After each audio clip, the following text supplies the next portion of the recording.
Le mal-être est omniprésent dans notre société actuelle. Certains pensent même mettre fin à leur jour. Pourtant, le suicide n'est pas une fatalité. Le GPS, le groupe de prévention du suicide situé dans notre vignoble, peut vous aider. C'est une cellule composée de bénévoles, citoyens, représentants d'associations, d'élus, etc., formés et à votre écoute aux côtés de professionnels de la santé. Aujourd'hui, le suicide est une cause de mortalité importante en France. Celui-ci touche de nombreuses personnes. Alors aujourd'hui, sur les chiffres qui doivent dater de 2018, on est passé en dessous la barre des 9000, c'est 8900 et quelques, je crois, par an, toutes tranches d'âge confondues. Et niveau social différent aussi. Alors niveau social, oui, justement, l'INSERM a commencé à regarder ça d'un peu plus près. Bon, on s'aperçoit quand même que globalement, les personnes qui sont plus défavorisées ou dans des milieux plus socialement plus pauvres, la tendance est quand même à avoir un nombre plus important de suicides ou de tentatives de suicide. Mais c'est pas, je veux dire, c'est pas 80-20 hein, en pourcentage. Hein. C'est plus faible que ça, quoi. Par contre, je tiens à dire que ça touche toutes les classes sociales et toutes les tranches d'âge. On en connaît les raisons. C'est multifactoriel. J'en ai discuté plusieurs fois avec les psychiatres qui sont quand même au cœur du sujet. Et vous avez des gens, ça va être le fric, vous avez d'autres gens, ça va être le boulot, d'autres personnes, ça va être les problèmes relationnels, rupture amoureuse, des choses comme ça, mais c'est pas qu'un seul facteur. Souvent, c'est un processus qui s'enclenche, qui commence par une dépression, et où les gens, finalement, n'arrivent pas à gérer leurs petits emmerdes du quotidien. Ça s'entasse, et puis finalement, après, il y a ça fait effet boule de neige, et il y a plein de choses qui viennent se cumuler au fil du temps. La dépression s'installe, semaines, mois, voire certaines années. Et puis un jour, c'est la goutte d'eau qui fait déborder le vase. J'aime bien donner un peu le symptôme, c'est la cocotte minute. La cocotte minute qui monte sous pression. Et nous, on est là pour justement détecter, quand ces personnes-là arrivent à saturation, la personne qui va enlever la soupape pour faire descendre la pression. Si on arrive à détecter justement les symptômes d'une personne en mal-être et qu'on va réussir à rentrer en contact avec elle, et passer au moment où elle a un stade de crise, dans ce cas-là, vous allez la sauver. Parce que vous avez une chance d'inverser le processus. En sachant quand même, il y a beaucoup de jeunes, hein, 15-25 ans. Oui. Alors ça vient de quoi? Ils sont jeunes, ils ont toute la vie devant eux. Là aussi, moi, j'ai pas les raisons, mais alors, il y a une cause fondamentale chez les jeunes, et ça, moi, j'avais été surpris de l'apprendre quand on suit justement les formations ARS, là, c'est que vous avez la moitié des jeunes qui font une tentative de suicide ou qui se suicident, des 15-25 ans, qui ont subi des sévices sexuels dans leur enfance. Donc c'est un déjà des gros facteurs. Harcèlement aussi. Alors, il y a les harcèlements, ça c'est assez récent dans notre histoire avec tous les réseaux sociaux, parce que le harcèlement à l'école, ça a toujours existé, hein, dans les cours d'école. La différence près, c'est que maintenant, les mômes, ils sont harcelés 24/24 avec leur téléphone. Alors qu'avant, ça s'arrêtait quand on sortait de l'école, il y avait les vacances scolaires, ça reprenait après... voilà, enfin, il y avait des moments de calme. Aujourd'hui, avec les sacrés réseaux sociaux et les outils de communication, pour eux, ça s'arrête jamais, quoi. Ouais. Voilà. Et en plus, il y a la possibilité de mettre des photos, de mettre des choses, enfin, qui arrosent une multitude de personnes, alors qu'avant, ça restait au sein de l'école. Et puis alors, les anciens qui en ont marre de vivre. Alors les anciens, effectivement, on a une société qui isole un peu les gens entre eux. Vous avez combien de cages d'escalier ou de paliers, où vous avez une personne seule, âgée ou pas âgée, mais c'est encore pire pour les personnes âgées, parce que c'est plus compliqué pour elles, des fois, de se déplacer ou de sortir de chez elles, et puis qui connaissent même pas leurs voisins. C'est vrai pour les grandes villes, mais c'est aussi vrai pour nos petites communes. Hein. Vous avez des gens qui, dans leur petit village de campagne, là, se retrouvent isolés. Pour un peu qu'ils soient en couple et puis qu'il y en a un qui part, et ben, le deuxième, arrivé à 70, 80 ans, il voit plus de raison de vivre, quoi. Et là, c'est pareil. Le mal-être, la dépression s'installe, et puis des fois, il passe à l'acte.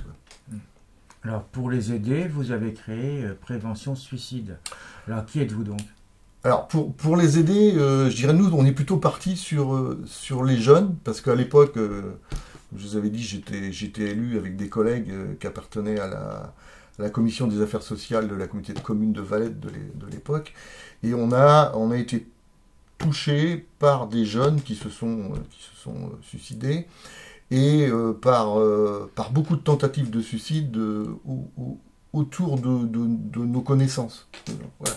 Et ça nous avait interpellés à l'époque, et c'est là où on s'est rapproché de l'UPS de Montbert de l'époque pour connaître les chiffres. Et qu'on a été, à l'époque, c'était 12 000 morts par suicide, et là ça nous a interpellés, parce que personne n'en parlait.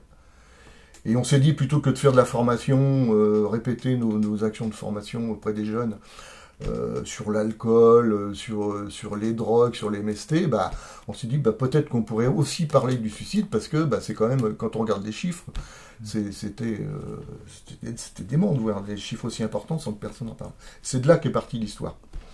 Et c'est là qu'on a commencé à réfléchir entre élus d'abord, et puis ensuite en 2005 on a ouvert, on a fait une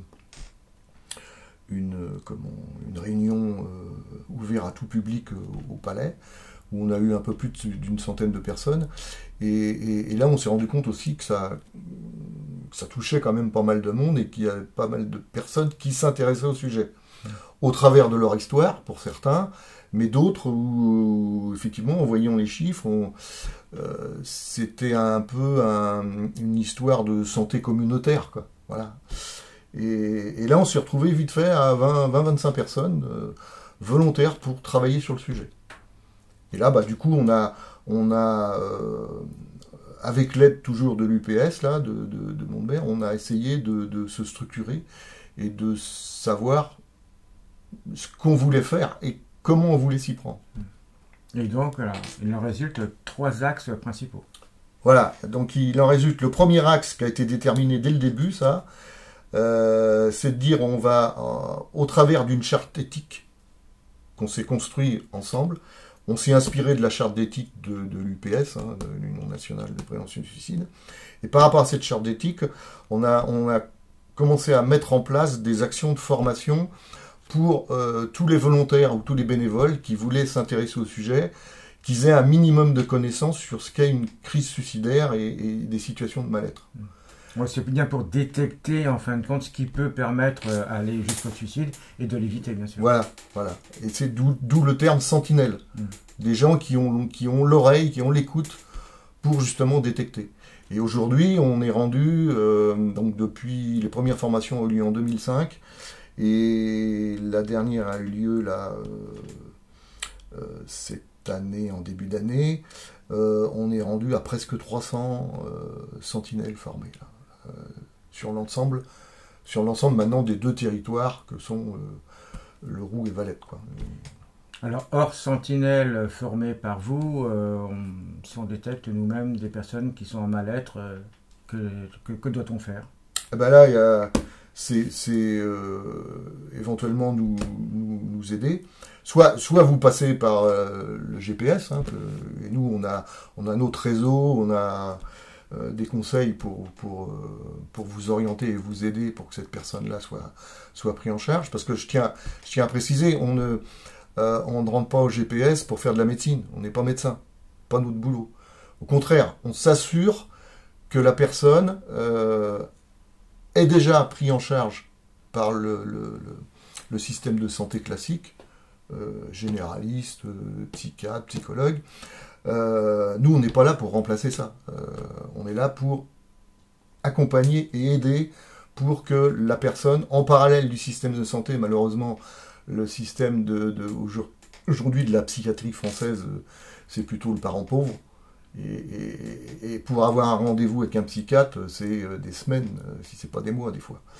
Donc nous, ça nous permet justement d'accompagner la personne en parallèle du système classique. Mais on tient à ce que la personne ait un suivi médical. C'est important. Et si elle l'a pas, on fait tout pour que on l'oriente et qu'elle accepte d'avoir ce suivi médical. Et vous aidez également, bien sûr, les personnes qui sont les proches de personnes suicidées. Oui, alors malheureusement, on est autant contacté par les personnes qui sont en mal-être que leur entourage familial, qui s'inquiètent pour eux, ou malheureusement aussi par des familles endeuillées par suicide, ou qui ont connu des tentatives de suicide de leurs enfants, de leurs proches. Voilà. Et là aussi, on les aide, on les conseille, de manière à ce que... Parce que pour eux, c'est brutal, hein, ils découvrent ça, ils découvrent le milieu psychiatrique et le fonctionnement du milieu psychiatrique en France. Quand on le connaît, ça va, on sait s'orienter. Quand on découvre ça du jour au lendemain, c'est extrêmement compliqué. Et donc là, on participe aussi à l'aide des familles. Pour ça, on a d'autres outils. On a nos écoutants au travers de la cellule d'écoute. Donc ça peut se faire par téléphone dans un premier temps. En présentiel, on a des locaux mis à disposition par la communauté de communes à Valette et Oloron, où on peut recevoir les gens en toute confidentialité et échanger pendant un temps qui volontairement qu'on limite, hein, de manière à pas saturer. Et puis autrement, on a mis en place aussi les groupes de soutien, qui sont des groupes de soutien qui s'adressent... Alors on a deux types de groupes de soutien. Un groupe qui s'adresse aux personnes en situation de mal-être, et un autre groupe qui s'adresse aux personnes des familles endeuillées. Où là, le deuil, on va dire faire son deuil est beaucoup plus compliqué quand c'est un deuil par suicide. Le processus n'est pas le même que quand c'est un deuil classique. Et là, on accompagne et on aide aussi ces personnes-là à s'en sortir. Alors, c'est toujours sous la tutelle d'une psychologue professionnelle. C'est elle qui mène les groupes et nous, en tant que bénévoles, on l'accompagne. Donc ça, ce sont bien les deux autres axes. La deuxième axe, donc la cellule d'écoute, et le troisième axe, donc le groupe de soutien. Voilà, c'est ça. Par des bénévoles, mais des bénévoles qui ont été formés quand même, par des vrais professionnels. Voilà. Alors, toujours formés par Dr Yebal, qui est psychiatre maintenant à l'unité de prévention du suicide de Domaison. L'ensemble de nos sentinelles, donc ça, les sentinelles, c'est ouvert à tous, à monsieur tout le monde, condition d'être bien dans sa tête. Et puis ensuite, si on veut rentrer en tant que bénévole, là, l'autre terme qu'on appelle, c'est écoutant, en tant que bénévole et travailler au sein de l'association. Aujourd'hui, on est un peu plus d'une trentaine. Là, ça nécessite d'avoir des formations complémentaires. Donc il y a des types de formations qui s'adressent d'abord aux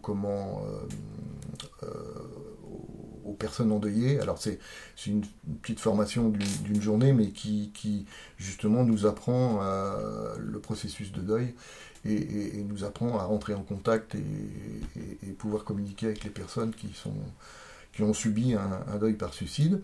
Et puis on travaille aussi avec une petite société de formation au Mans qui s'appelle Espace Écoute, et là qui est spécialisée dans l'écoute et qui forme les écoutants à bien écouter les personnes et bien analyser. La spécificité de la sentinelle, on n'est pas là pour trouver la solution des problèmes à la personne. On est là pour qu'elle vide son sac, qu'on l'aide. Il y a trop de cas différents pour qu'on puisse donner des conseils, dire vous devriez faire ça, faire ci. Non, c'est pas le but de la sentinelle. Le but de la sentinelle, c'est d'abord d'écouter et de recevoir le mal-être de la personne. Et qu'elle vide son sac. Alors après, on peut essayer de l'accompagner dans le temps pour l'orienter d'abord vers les professionnels de santé, puis aussi l'orienter un petit peu dans sa vie pour essayer qu'elle reprenne goût à la vie et qu'elles s'en sortent, qu'elles sortent la tête de l'eau. C'est ça le but de la sentinelle. Et l'écoutant, lui, c'est encore le stade supérieur, où il va, on va dire, au travers de plusieurs séances en présentiel, soit au travers des groupes de soutien, soit individuellement, en présentiel. En général, c'est la personne en situation de mal-être, et souvent on le fait à deux. Si c'est possible, un homme et une femme. On n'a pas toujours les mêmes ressentis en tant qu'homme ou femme. Voilà. Et ça nous est arrivé d'accompagner des personnes sur plusieurs mois, avec un entretien tous les 15 jours, 3 semaines, en parallèle du système de santé.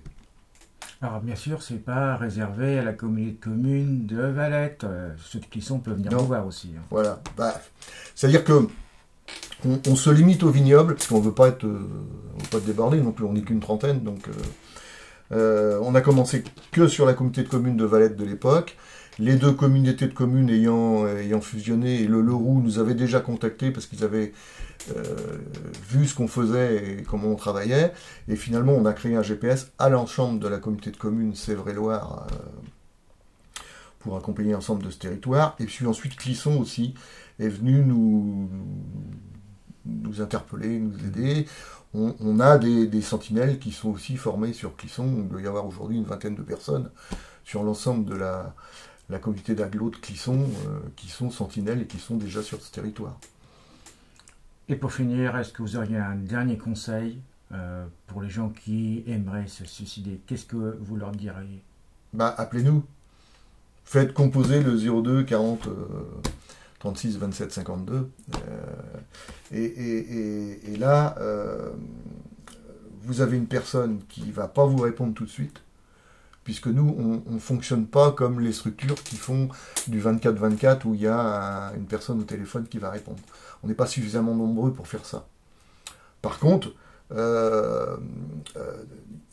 l'écoutant qui est de permanence va consulter le répondeur à distance, plusieurs fois par jour, et dans les heures qui vont suivre son appel, vont rappeler la personne.